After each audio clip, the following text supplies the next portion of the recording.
I wasn't really sure how the sunrise was going to work out when I left the house at 3 o'clock in the morning, and I almost turned back, but I'm pretty glad I kept going.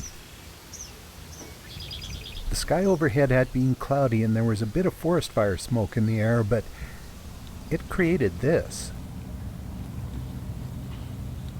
A big orange ball sunrise like that is exactly what I was hoping for.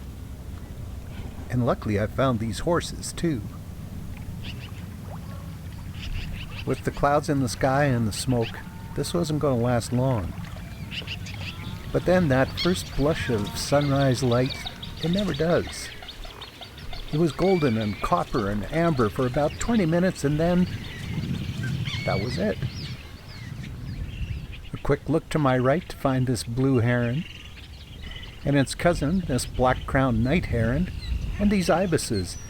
And, well, the light was changed completely. And that was perfectly fine. I was all by myself out in the prairie, driving across these gorgeous grasslands, finding antelope, and thousands upon thousands of sunflowers.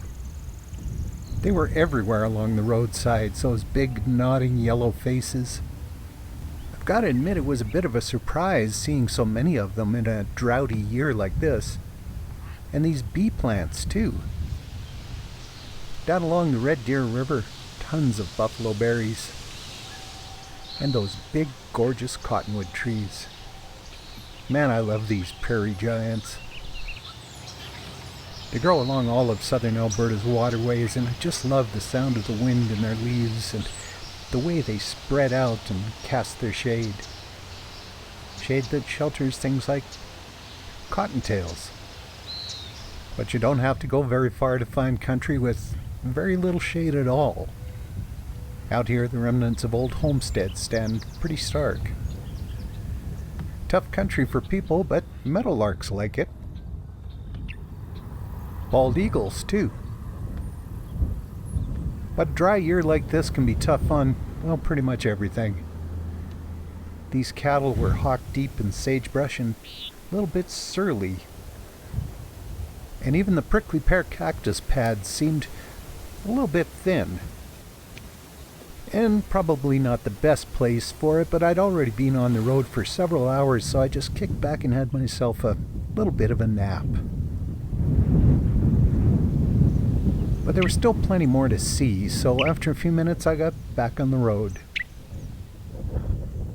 Meadowlarks were absolutely everywhere. And I found what has to be the last cactus blossoms of the year. So glad these ones decided to wait for me.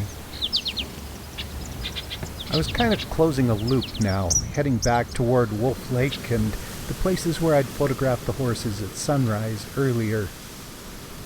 The day had cleared, though there was still smoke in the sky and storms were starting to build up. I set up my cameras and shot some time lapses as the clouds rolled in.